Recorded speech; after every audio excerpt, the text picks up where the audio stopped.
Tapos yung isang araw,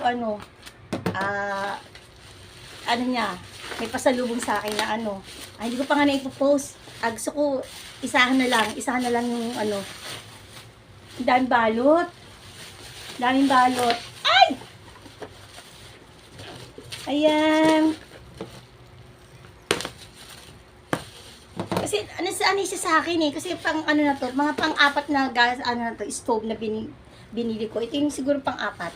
Electric stove. Ayan, Buksan pa natin.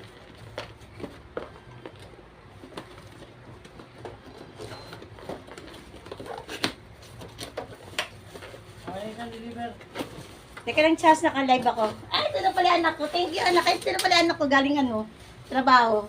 Ayan. Ayun yung anak ko galing trabaho.